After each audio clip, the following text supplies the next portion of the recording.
O ponto aqui é que vocês estão sob o cerco dos sodomitas da Babilônia e Gomorra desde 11 de março de 2020 e o cerco não acabou. Mas muitas pessoas acreditam que o cerco acabou. Meus amigos, se vocês entenderem para onde estamos indo hoje, vocês não irão dormir na igreja. Vamos dar uma olhada aqui em Lucas capítulo 19, vamos dar uma olhada no versículo 28. Somos informados, meus amigos, no livro Desejado de Todas as Nações, na página número 83, que devemos passar por 1 hora pensando a cada dia e contemplando a vida de Cristo, que devemos levar ponto a ponto e deixar a imaginação agarrar cada cena, especialmente as finais. Então, em qual cena devemos focar especialmente? As finais. E Lucas 19 nos leva a uma cena final. E nesta cena final a Bíblia diz que nossa confiança em Cristo será mais constante. Você não ficará preocupado e estressado, deprimido. Nosso amor por Ele será grande. Se me amais, guardareis os meus mandamentos. Nós devemos ser mais profundamente imbuídos de seu Espírito. Amém? Seremos selados e devemos aprender a lição de humildade e penitência ao pé da cruz. Em Lucas 19, versículo 28 até o versículo 38, isso é chamado de entrada triunfal, em que Cristo está cavalgando o burro em Jerusalém.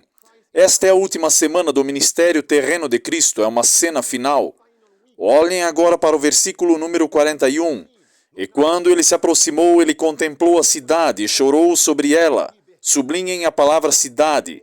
Ele não disse para ir para a cidade, ele contemplou a cidade e chorou sobre ela. Versículo 42, dizendo: Se tu soubesses, pelo menos nesse teu dia, as coisas que pertencem à tua paz, mas agora essas coisas estão encobertas de teus olhos. Agora peguem seus lápis, eu quero que todos vocês sublinhem essas duas palavras nos versículos 43. As palavras são trincheira e cerco. Trincheira e cerco, que são meios de cercar. Vejam o versículo 43. Porque dias virão sobre ti em que teus inimigos, ele destaca inimigos. Quem é para o povo de Deus os principais inimigos nos últimos dias? É o papado. Teus inimigos lançarão uma trincheira sobre ti, e te sitiarão, e te manterão em cada lado. Vou voltar ao versículo 43, mas permita-me focar no versículo 44, porque os pais, as famílias precisam se preparar. Versículo 44. E te colocarão no chão, a ti e teus filhos que dentro de ti estiverem, e eles não deixarão em ti uma pedra sobre a outra, pois tu não conheceste o tempo da tua visitação. Foi isso que fez Jesus Cristo chorar. Os inimigos estavam vindo dentro de 40 anos dessas palavras. 40 anos aproximadamente, 39 anos ele estava chorando porque seu povo estava despreparado. Crianças estavam despreparadas, jovens estavam despreparados. Voltem para o versículo 43 agora. Quais são as duas palavras que eu peço gentilmente para sublinhar? Quais são as duas palavras? Trincheira e sítio. Alguém sabe o que significa a palavra trincheira? Agora não digam apenas uma vala, trincheira, inimigos na trincheira militar. Meus amigos, uma trincheira é um cerco. A mensagem final de Cristo na última semana de seu ministério na terra. Ele pregou sobre algo que vinha, e o que era, meus amigos? Uma trincheira, um cerco, um sítio. Venham comigo para 2 Samuel, capítulo 20, e olhem cuidadosamente para o versículo número 15. Versículo 15, e diz: E eles chegaram e o sitiaram. Um sítio é um cerco, e cercaram ele em Abel. E eles ergueram um aterro contra o quê, amigos? A cidade. E este ficava dentro do quê? De uma trincheira. Um cerco, uma trincheira, ficavam cercados pelos inimigos. O inimigo lançará uma trincheira ao seu redor e sitiará. Voltem comigo para Lucas 19 agora.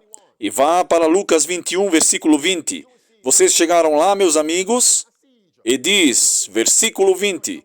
E quando vocês virem Jerusalém, qual é a próxima palavra? Cercada com exércitos, não conjecturem.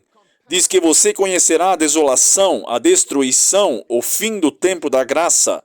Está claro que uma trincheira é um cerco, isso faz sentido? Agora alguém está perguntando ao pastor, o que significa sitiar? O que significa sitiar? Vamos pegar a Bíblia e veremos várias definições para a palavra sitiar. Número 1. Um sítio representa uma época de guerra. Um cerco é uma época de guerra. Vou provar a vocês que estamos nos primeiros estágios de um cerco na América. Estamos sendo sitiados em um tempo de guerra. Olhem comigo, 1 Reis capítulo 20. Para onde estamos indo, meus amigos?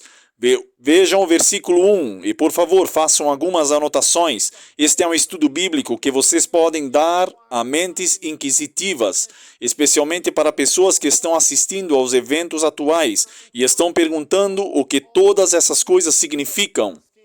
1 Reis capítulo 20, olhem atentamente para o versículo 1 e diz: ouçam bem. E Ben-Hadad, o rei da Síria, reuniu todo o seu exército, e havia 32 reis com ele, e cavalos e carruagens, e ele subiu. E o que agora, amigos? Sitiou Samaria, e o que? Guerreou contra ela.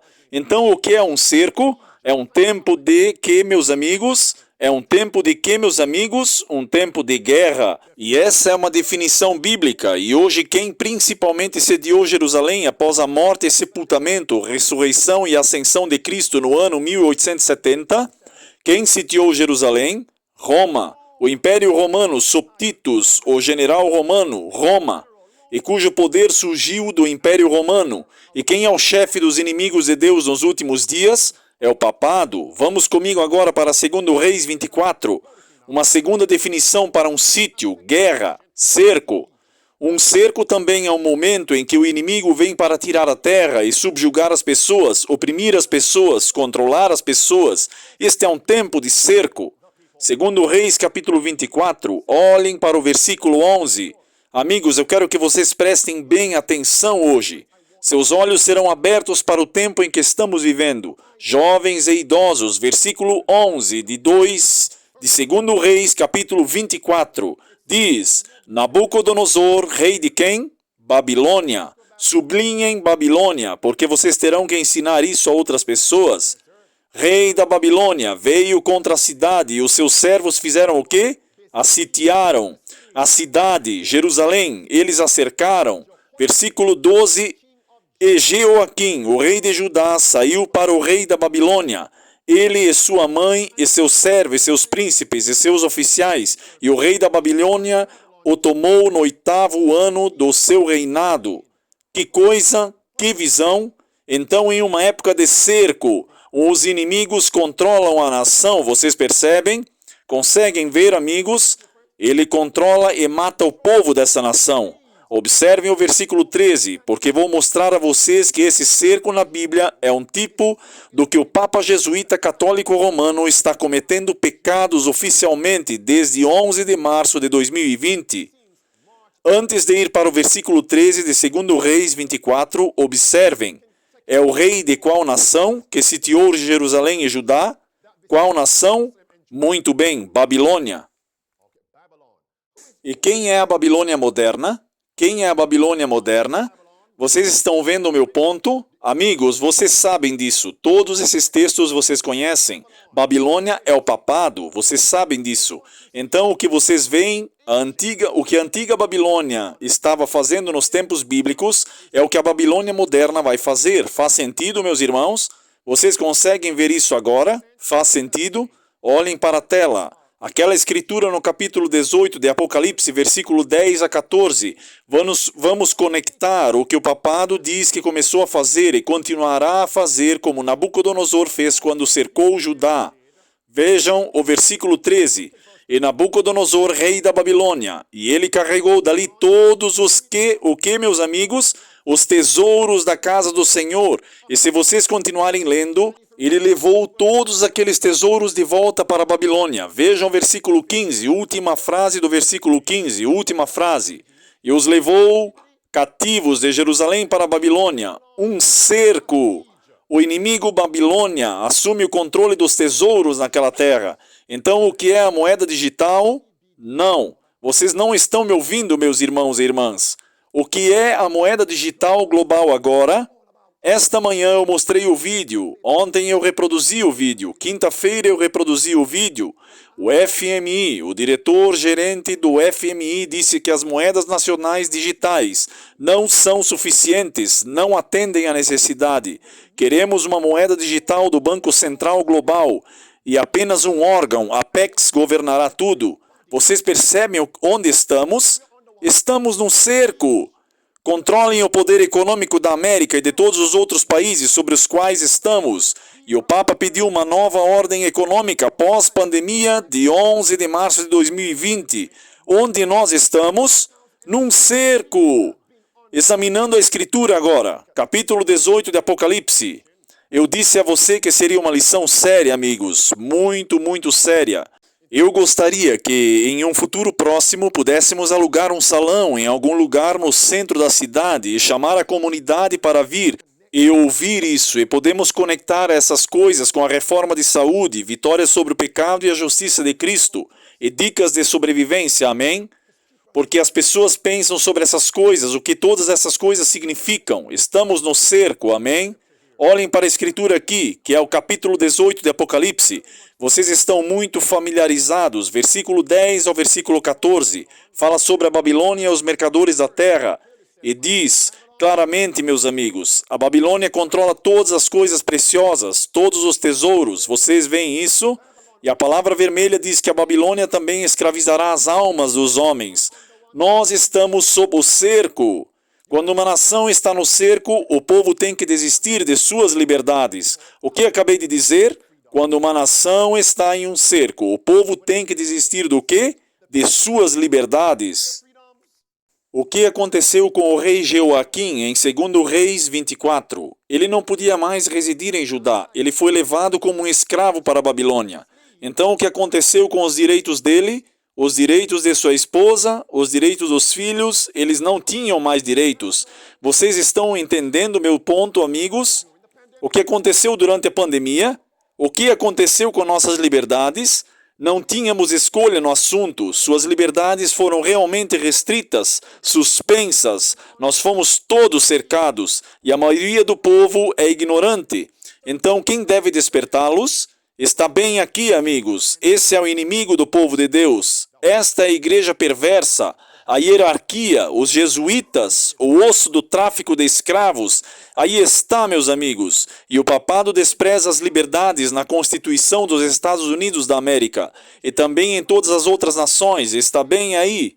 Agora, o próximo ponto, que eu quero que este seja um estudo bíblico muito sucinto, sem buracos. Vamos para Jeremias 52. Gravem bem isso. Em um tempo de cerco, há uma escassez de suprimentos de comida e todos os outros suprimentos. Em um tempo de cerco, cerco bíblico agora, há uma crise na cadeia de suprimentos. É isso que está na Bíblia. Volume 4, página 499. Venham comigo para Jeremias 52, versículo 4 ao versículo 6. Eu quero que isso fique bem claro.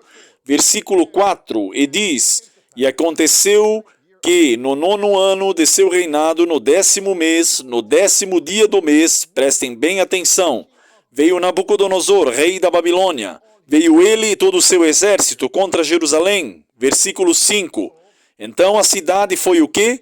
Todo mundo junto, sitiada, até o 11º ano do rei Zedequias. Vejam o versículo 16. A nação foi sitiada pela Babilônia. Versículo 6. E no 4º mês, no 9º dia do mês, a fome. Sublinharam? Vocês veem agora? A fome era intensa na cidade, que não havia pão para o povo da terra. Quando uma nação está sendo sitiada, o que vem é a fome, está claro? Isso é bíblico. O que acontece desde 11 de março de 2020? Falem comigo. Como os americanos e as pessoas do mundo passaram por uma época de fome, como escassez total. O que mais?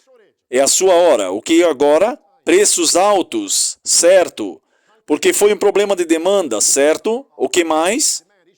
Crise na cadeia de suprimentos. Você queria comprar algo mais barato e demorava mais tempo do que o normal para chegarem às prateleiras. As prateleiras das lojas estavam vazias, sem papel higiênico, sem comida nas prateleiras, certo? Isso foi um tempo de quê? De cerco. E ouçam-me agora, porque as prateleiras nas lojas foram reabastecidas com mercadorias. Achamos que o cerco acabou. Vamos ver mais tarde. Olhem para a tela, meus amigos. Diz que a pandemia corroeu a democracia e o quê? O respeito pelos direitos humanos. Nós estávamos num cerco. Estamos num cerco. Isto é The Economist. Nós estivemos no cerco em 17 de outubro de 2020. Segundo Reis, capítulo 6. Pais, vocês comeriam seus filhos? Vocês sabiam? Filé de churrasco refogado. Você poderia sentir o cheiro. Segundo Reis, capítulo 6. Olhem para o versículo 24. E aconteceu depois disso que Ben-Hadad, rei da Síria, reuniu todos os seus exércitos e subiu e sitiou Samaria. Alguns desses jovens olharam para mim. Pastor, o quê? Mamãe e papai vão me fazer churrasco? Eu não vou para casa então. Não, eles não vão fazer isso. Amém? Não farão isso. Mas eles fizeram isso nos tempos da Bíblia. Olhem para o versículo 25. E houve uma grande fome em Samaria. Samaria era Israel. Samaria era a terra onde Israel habitava. Samaria, certo? Pulem para o versículo 25. E houve uma grande fome em Samaria. E eis que eles a cercaram, até que uma cabeça de jumento foi vendida por 80 peças de prata. Eles estavam comendo jumentos? Em outras palavras, as coisas eram tremendamente caras. Você está no cerco. Vejam isso. Vamos para o versículo 26. E diz: E enquanto o rei de Israel estava passando por cima do muro, gritou ali uma mulher dizendo: Socorro, meu senhor, ó rei. E Acabe disse: Se o Senhor não te ajudar, de onde te ajudarei? Da eira ou do lagar? Então, pelo que ela estava clamando ao rei, ela não tinha comida. O que vem do chão da terra? Verduras. O que vem da prensa do vinho? Uvas. Sem frutas, sem grãos. A propósito, então o que nós devemos fazer para nos prepararmos para o cerco atual? E quando piorar, o que devemos fazer? Precisamos plantar das coisas que vêm do chão, amém? E armazenar algumas verduras, certo? Um pouco de arroz, fubá, certo? Amém? Um pouco de leite, um pouco de quinoa, amém? O que mais você vai armazenar? Vocês começaram a armazenar? Ok. O que vocês estão armazenando? O que vocês estão armazenando? Feijão?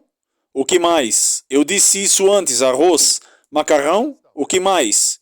Farinha de aveia? Aveia, certo? Armazenar, ok? Pulem para o verso 28. E o rei disse a ela: O que te aflige? E ela disse para mim: Dá o teu filho para que possamos comê-lo hoje, e amanhã comeremos o meu filho. Hã? Me deixem parar por aqui. Olhem para isso, meus amigos. Estamos no cerco. Este é o braço direito do Papa na ONU, Antônio Gutierrez, que na verdade acabou de ser resgatado e educado como jesuíta. Ouçam o que ele diz desde a pandemia. Observem. Estes anos, a crise alimentar é por causa da falta de acesso. Nos próximos anos, será por causa da falta de alimento. Nós não estamos em um cerco? Olhem agora, meus amigos, o que está acontecendo na Holanda. O governo está dizendo para fechar as fazendas. Agora não vou gastar tempo para reiterar e regurgitar esses pontos. Vejam isso, meus amigos. Fecharam as fazendas. Então, o que vai acontecer com o suprimento de alimentos? E por que a Holanda? Porque a Holanda é o segundo maior exportador de produtos agrícolas, como suas verduras, seus feijões, leguminosas, frutas. É um cerco. Você pode implorar por si mesmo para se tornarem paupers do governo. Sim, eles estão colocando a Holanda em um cerco. Pastor, mas eu não moro naquele país holandês, eu sou um americano. Eu falo bem em inglês ou espanhol ou francês. Ouçam o que ele diz. A agricultura contribui com cerca de 33% de todas as emissões do mundo. Depende um pouco de como você o conta, mas está entre 26 e 33, e não podemos chegar ao zero líquido. Não concluímos esse trabalho a menos que a agricultura esteja na frente e no centro e faça parte da solução. Parem a agricultura! Clipe 2. Parem de cultivar! Para resolver o grande bicho-papão da mudança climática, parem de cultivar! É um cerco, mas com uma população crescente no planeta, acabamos de cruzar o limiar de 8 bilhões de cidadãos em todo o mundo. Acabamos de cruzar isso nesse último ano. Emissões do sistema alimentar sozinhos são projetados para causar mais meio grau de aquecimento até meados do século, no curso atual que estamos, um futuro de 2 graus. Então, o que devemos fazer? Parar de cultivar. A administração de Biden está se oferecendo para pagar aos fazendeiros do Rio Colorado para parar de cultivar. Vocês veem o que está vindo, amigos? É um cerco. A pandemia causou a tempestade perfeita para o que, amigos? Para a crise na cadeia de suprimentos. É um cerco. Próximo ponto. O cerco bíblico traz uma restrição nas viagens. Oh, misericórdia!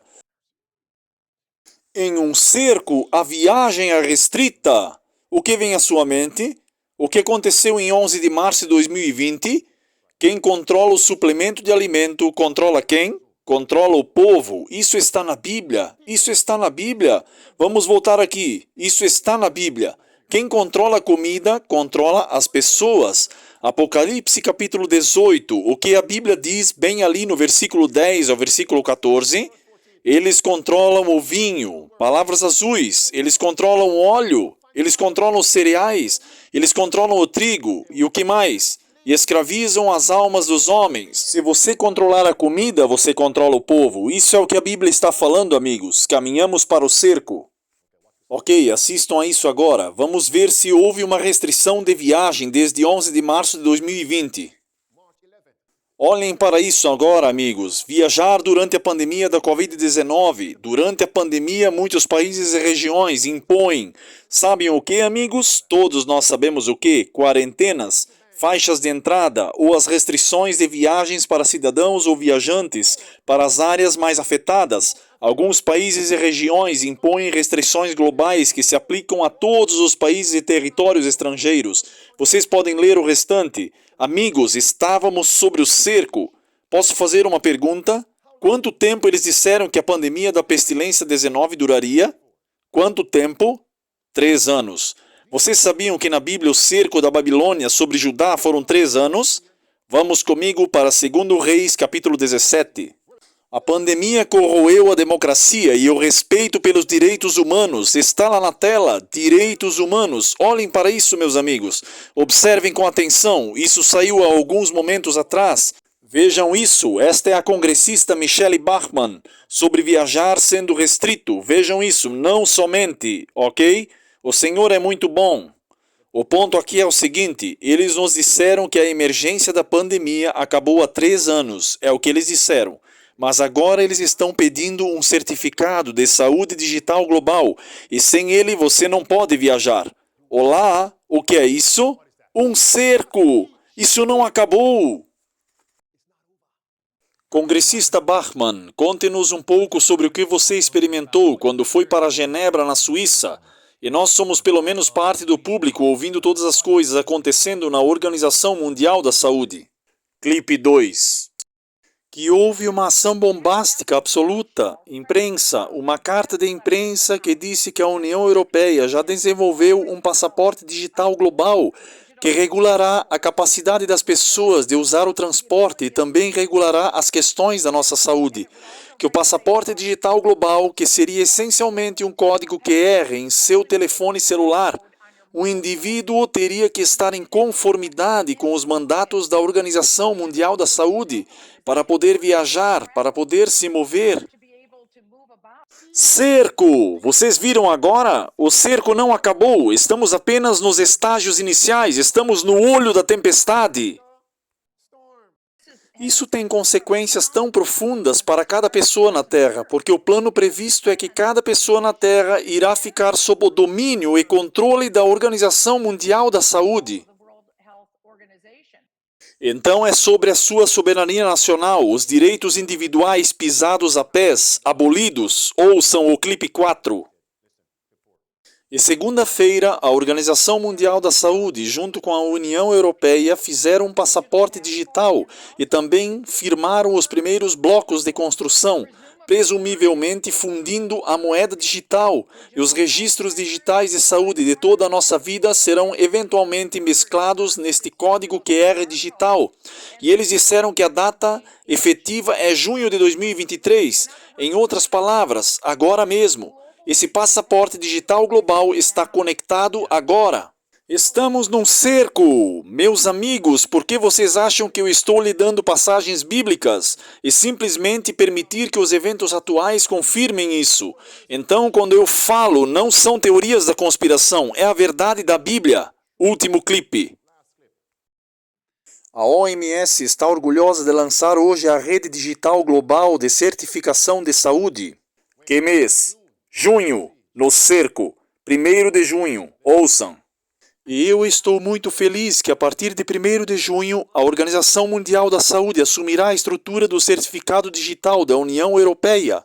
É isso mesmo. Amigos, vamos agora para 2 Reis, capítulo 18, versículo 9. Quantos anos? 3 anos. Por quantos anos o povo de Deus foi cercado na Bíblia? 3 anos. E o versículo 9 diz: E aconteceu que no 4º ano do rei Ezequias, que foi o 7º ano de Oséias, filho de Elá, rei de Israel, que Salmaneser, rei da Síria, subiu contra Samaria e a sitiou. Paramos por aqui. Vamos para o versículo 10 agora. Quanto tempo a Síria, Babilônia, sitiou o povo de Deus? Versículo 10. E no final de quantos anos? 3 anos. Foram sitiados por 3 anos. Vocês estão vendo, amigos? E quanto tempo durou a pandemia? Ouçam mais uma vez rapidamente. Isso é exatamente certo, e eu acho que nossas vidas serão daqui a um ano, nossas vidas serão completamente terminadas sem um milagre ou uma mão interveniente do Senhor. Estamos olhando para menos de um ano, para este ponto, de ter isso, um passaporte digital completo aplicado e, na verdade, em jogo para todos no mundo inteiro. Quando devemos nos preparar? Hoje. Porque muitos de nós estamos procurando por algo no futuro, quando na verdade já está aqui. Olhem com atenção agora para isso. Está lá, amigos, 11 de março de 2020. OMS, isso aconteceu quando foi declarada uma pandemia. Última frase, na linha vermelha, ali está, amigos. Quando eles disseram que terminou o fim da emergência pandêmica, quando? 11 de maio de 2023. Eles amam aquele número 11. 11 do 9... 11 de maio, são 3 anos, biblicamente falando 3 anos, cercados por 3 anos. E agora eles estão nos dizendo que a pandemia acabou, só que não acabou. Estamos no olho da tempestade, que eles estão se preparando para lançar novamente. Observem este ponto. Quantas vezes Jerusalém foi cercada antes de ser incendiada no ano 70? Quantas vezes eles foram cercados? Quantas vezes? 2 vezes. 2 vezes. Ano 66 DC. Por qual general? Qual era o seu nome? Cestius. Então ele realmente se retirou, providencialmente, ok? E os judeus começaram a dizer: oh, o cerco acabou. Vocês entendem meu ponto? Acabou. Mas eles estavam no olho da tempestade, 3 anos e meio restantes, 3 anos aproximadamente, depois veio Titus, e ele cercou a cidade e literalmente destruiu Jerusalém novamente. Quantas vezes eles foram cercados? Vocês sabiam que isso aconteceu antes?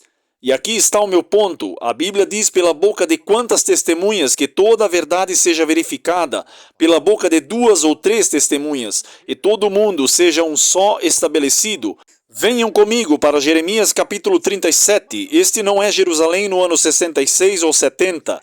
Esta é Jerusalém no tempo de Zedequias. No tempo do templo de Salomão foram cercados 2 vezes por 3 anos. Vamos para Jeremias capítulo 37. Olhem comigo, cuidadosamente para o versículo 16.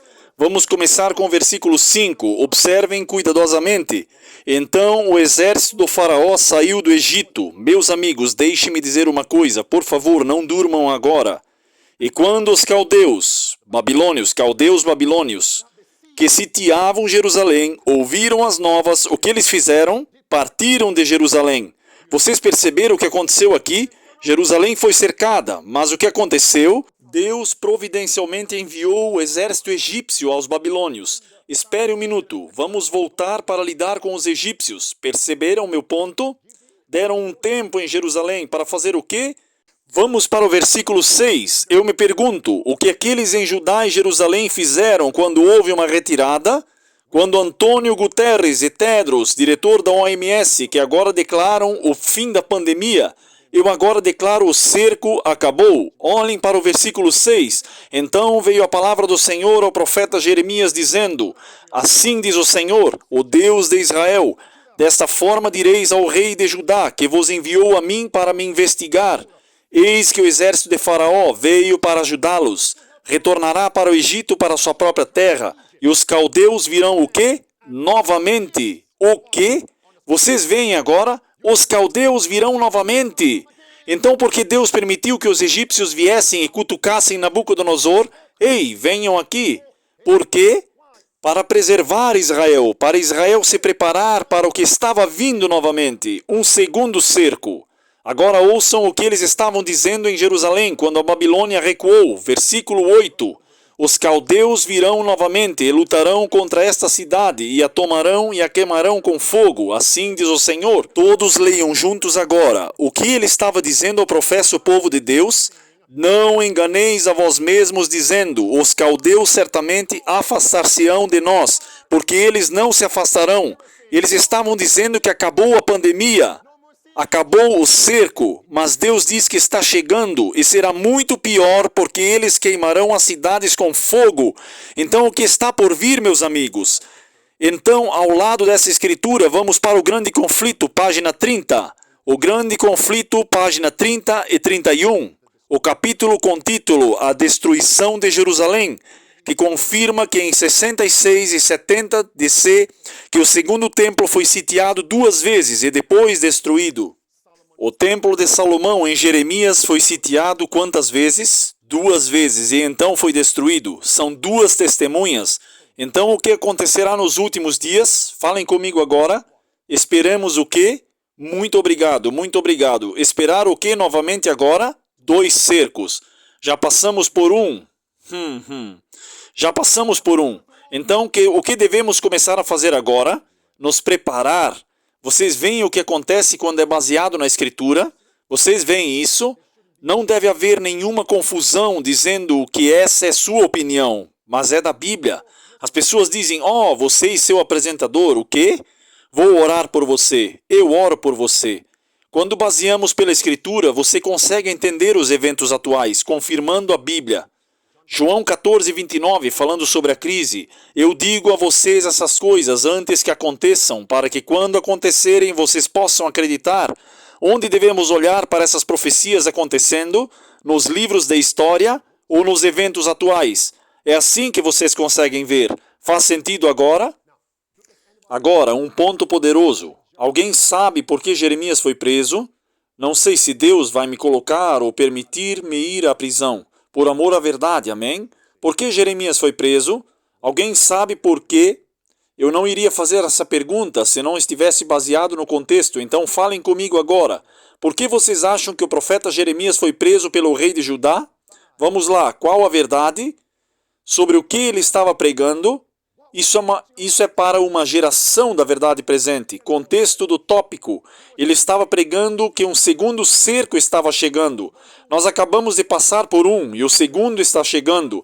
E Zedequias disse, chega, não queremos ouvir sobre um segundo cerco. Coloquem este homem na prisão, calem a boca dele.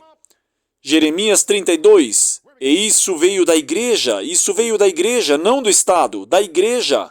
Veio do que então? Da igreja. Olhem para o versículo 2, Jeremias 32, versículo 2. Observem cuidadosamente o versículo 1 ao versículo 2. Pois então o exército do rei de Babilônia sitiava Jerusalém. Jeremias, o profeta, foi trancado no átrio da prisão que estava na casa do rei de Judá. Versículo 3. Porque Zedequias, rei de Judá, o tinha trancado, dizendo, por que razão tu profetizas e dizes assim diz o Senhor? Eis que eu te darei esta cidade na mão do rei da Babilônia, e ele a tomará. Então, por que novamente o rei de Judá, o rei da igreja, colocou Jeremias na prisão? Ele não queria ouvir sobre um segundo cerco. Versículo 4. Ezequias, rei de Judá, não escapará das mãos dos babilônios, mas certamente será entregue nas mãos do rei da Babilônia, e falará com ele boca a boca, e o rei da Babilônia arrancará os seus 2 olhos. Em outras palavras, você não pode parar a profecia. Permita-me agora inserir algo muito surpreendente que deve nos despertar. O título desta mensagem online era simplesmente isso: você está no cerco da Babilônia e Gomorra, certo? Desde 3 de novembro de 2020. Posso fazer uma pergunta? O que é Gomorra? É sodomia, certo? Nós estivemos no cerco. Quando você está no cerco, eles tentam silenciar a voz do protesto. O que Zedequias fez? Vamos calar este homem, certo? Então, quando vimos o movimento na América e ao redor do mundo, onde você pode pregar contra os pecados, não contra as pessoas, mas os pecados, as pessoas do LGBT, e chame-os para Cristo e para o arrependimento, eles devem entender que estão num cerco. Gênesis 19, versículo 4. Mas antes que eles se deitassem, os homens da cidade até os homens de Sodoma, qual é a próxima palavra? Vocês conseguem ver? Rodearam a casa toda. E tanto velhos como os jovens, todo o povo de cada quarteirão. Mas não é só isso. Olhem para o versículo número 5 agora. E eles chamaram lá, e eles disseram: onde estão os homens que vieram aqui esta noite? Etc, etc. Pulem para o verso 17. E Ló disse: rogo aos irmãos que não venhais a agir tão perversamente. Olhem para o versículo 9. O que eles disseram para Ló? Para confirmar que era uma forma de cerco. Você não tem o direito de protestar contra o pecado. Versículo 9. E eles disseram: Ló, fique para trás. E eles disseram novamente isso. O sujeito veio para peregrinar e ele quer ser um juiz. O quê? Um juiz? O que um juiz faz? Diferencia o certo do errado. Quem fez de você um juiz? Cale a boca, ou então lidaremos pior com você do que com aqueles 2 homens. Nós estamos num cerco. Venham comigo agora para Lucas 21. Um cerco está no versículo 20. Venham comigo para Lucas 21. Um cerco está no versículo 20. Um cerco está no versículo. E quando virdes Jerusalém cercada de exércitos, então sabei que é chegada a sua desolação. Nós estivemos num cerco. Corte isso em justiça. Vamos para Deuteronômios 28. Nesse segmento vou compartilhar com vocês rapidamente um atalho para provar que Cristo profetizou que um cerco aconteceria nos últimos dias. Vamos, meus amigos, para Deuteronômio capítulo 28. Olhem para o versículo 52. Vou ler este versículo e me digam qual palavra se destaca para vocês. E a chave a pista é: Cristo derramou essas palavras no livro de Lucas capítulo 21. Deuteronômio 28, vejam o versículo 52, e diz: e ele te cercará em todas as tuas portas, até que tuas paredes altas e muros caiam. Versículo 53, e tu comerás o fruto do teu ventre, a carne de teus filhos e de suas filhas, que o Senhor teu Deus te deu, no cerco e no aperto, na qual estamos. E os teus inimigos te afligirão. Afligir. E apenas no caso de você perder, a Bíblia repete. Pulem para o versículo número 55. Olhem para a última frase do verso 55. Nada restará no cerco, porque os teus inimigos te afligirão. Vocês percebem? Apenas no caso de você perder, pulem um pouco para o versículo número 57. Novamente, cerco e angústia. Que texto da Bíblia vem à minha mente agora? Sim, angústia. Lucas 21, versículo 25. Haverá sinais no sol e na lua e nas estrelas e na terra. Falem comigo agora. E a angústia de todas as nações. Nações sob cerco. Como resultado agora os corações dos homens desfalecerão. Vocês percebem agora? Que contexto, que perspectiva. Os corações dos homens significa que será difícil, terão medo. E por causa daquelas coisas que estão por sobrevir sobre a terra, os poderes do céu serão abalados, os corações dos homens estarão desfalecendo por medo. Vamos para Apocalipse capítulo 16. Eu acredito que Deus também colocará a América e todas as nações desta terra no cerco. O que eu quero dizer com isso, irmãos? Sempre que um cerco acontece, ocorrerá a fome. Deus enviará quantas pragas? As 7 últimas pragas representam o cerco de Deus sobre a terra. O que vai acontecer com os rios e os mares nas 7 últimas pragas? O que vai acontecer com as fontes das águas nas torneiras de água? Em sangue. O que vai acontecer com o sol? Vai queimar os homens com calor.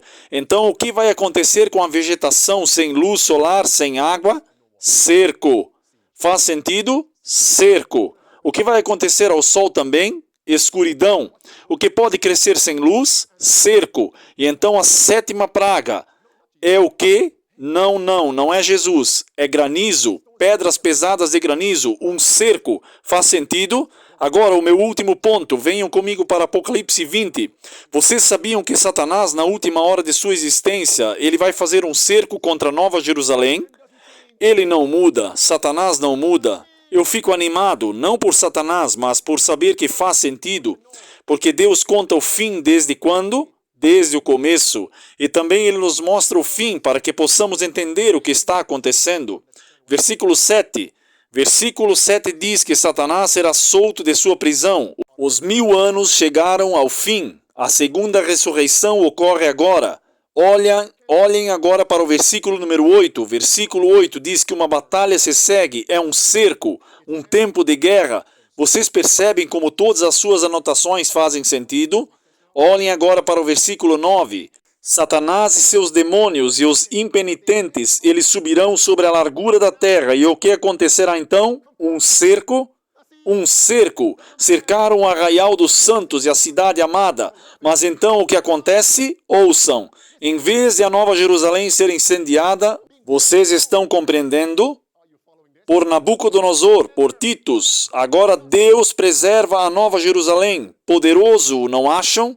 E destrói Satanás, aquele que instigou o cerco em primeiro lugar. Poderoso, não acham?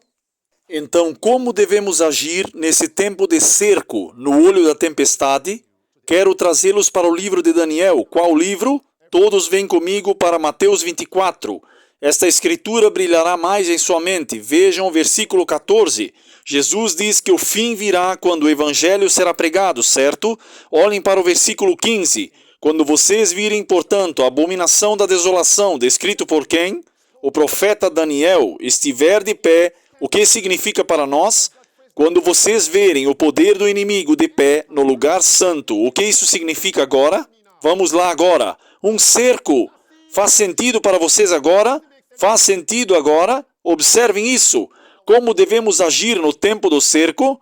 O que está no versículo 16 até o versículo 20? Para onde devemos ir? Para onde devemos ir? Para o campo, para as montanhas. Mas e se meu país não tiver montanhas? Você irá para uma área plana, amém? Áreas rurais, montanhas. O que está no versículo 20? Qual o dia que devemos manter? O sábado. Preparação prática, mas devemos estudar o livro de Daniel, capítulo 1. Venham comigo. Ok, prestem atenção agora. Por quantos anos Nabucodonosor cercou Jerusalém? No tempo de Daniel? Quantos? Não ouvi. Foram 3 anos. 3 anos, é isso mesmo. Venham comigo para o capítulo 1 de Daniel, versículo 1. Menciona o cerco de Nabucodonosor sobre Israel, certo? Judá. Olhem para o versículo 5. Quantos anos? 3 anos. Observem cuidadosamente agora. Estamos em um cerco. Temos uma pequena pergunta. Uma pergunta. Qual era a dieta de Daniel no cerco? Qual era? Vegetarianismo. Então, qual deve ser nossa dieta no cerco? O quê? Posso mostrar-lhes onde devemos ir? Para onde? Para o campo. Amém? Ok. Vá para o capítulo 1 de Daniel, versículo 1, versículo 5, versículo 8 até o versículo 12. Uma dieta baseada em vegetais, tendo comida e água em sua propriedade, ok? O que aconteceu em Daniel 3, na época do cerco? Havia uma lei obrigando as pessoas a adorarem a imagem. Então deixe-me fazer uma pergunta. Quando o papado voltar com seu cerco nos últimos dias, para onde iremos? Porque ele vai forçar a adorar a imagem da besta. E quem é a imagem do papado? Que nação é a imagem? a América protestante apóstata, estamos prontos para o cerco quando ele voltar? O que aconteceu agora em Daniel 6? No cerco, o que aconteceu? Não ore para nenhum outro Deus, decretou o rei. Mas o que Daniel fez? Quantas vezes ele orava? 3 vezes ao dia. Essa deve ser nossa experiência. Vão agora para Deuteronômios 20, então encerramos. Olhem atentamente para o versículo 19. Quando sitiares uma cidade por um longo tempo em guerra contra ela para tomá-la, tu não destruirás o quê, meus amigos? As árvores que eles cortaram, forçando um machado contra ela, porque tu podes comer o quê? Comer os frutos, e tu não deves cortá-las. Por quê? Porque as árvores do campo é vida para o homem, para empregá-lo em que época? Em tempo de cerco. Vida no campo, meus amigos, vida no campo. E uma dieta baseada em vegetais, ok? Aqui está uma oração para orar agora. E quando o cerco ficar mais difícil e Deus permitir que o diabo, o papado e seus mercadores transformem aquela fornalha de cerco 7 vezes mais fortes, vá para 1 Reis, capítulo 8, e esta oração é boa para todos nós, seja o que for que estejamos passando. Olhem para o versículo número 37 e aí encerramos.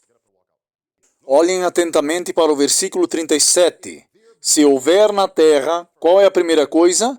Quando você perceber todas essas 4 coisas em Mateus 24, se houver na terra o que agora? Fome. Se houver uma pandemia da pestilência 19, crestamento, mofo, locusta, ou se houver lagarta, se o seu inimigo, o que agora? Isso significa quando você ver fome e pestilências, o que o inimigo está fazendo? Cercando. Estamos num cerco. Acordem, santos. Esse é o propósito da fome e da pestilência para nos cercar. Vamos continuar lendo. Se o seu inimigo o cercar na terra da sua cidade, qualquer praga, qualquer enfermidade que houver, isso tudo já está acontecendo. Vamos ler o versículo 38. Qualquer forma de oração e súplica que for feita por qualquer homem ou por todo o teu povo de Israel, cada homem que conhecer a praga do seu próprio coração e estender as suas mãos em direção a esta casa, então ouve tu no céu o teu lugar de habitação, e perdoa, e faz, e concede a cada homem cujo coração conheces, conforme os seus caminhos, pois tu, somente tu conheces os corações, e todos os filhos dos homens.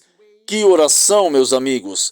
Eles estão passando pela fome, pestilência. Se você está perdendo o seu sustento, se eles se voltar para o Senhor e se renderem a Ele, Ele conhece seus corações.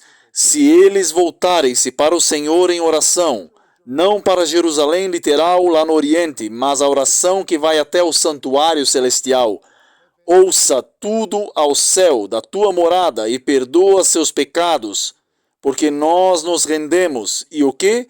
E concede a eles tudo o que eles precisam.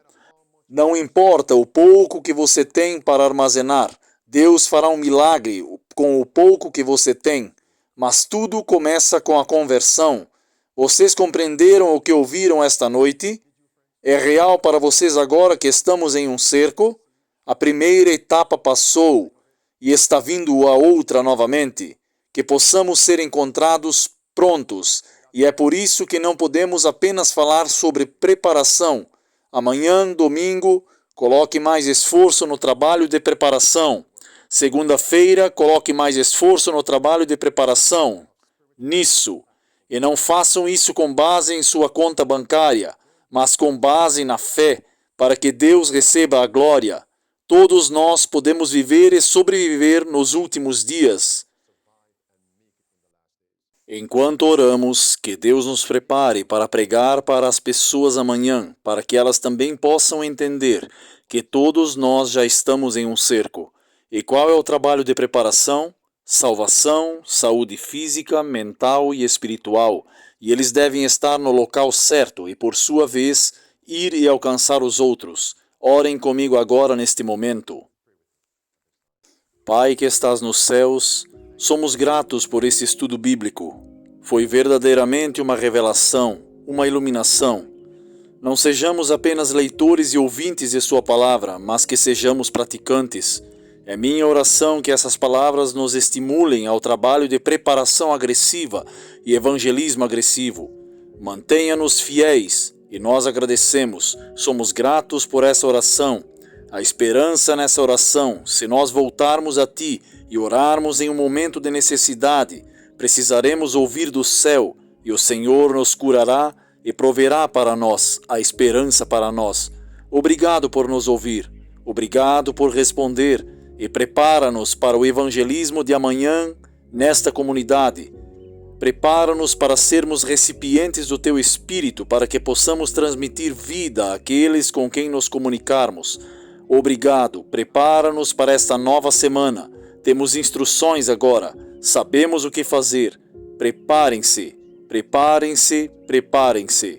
Obrigado por nos ouvir, obrigado por nos responder em nome de Jesus Cristo. Amém.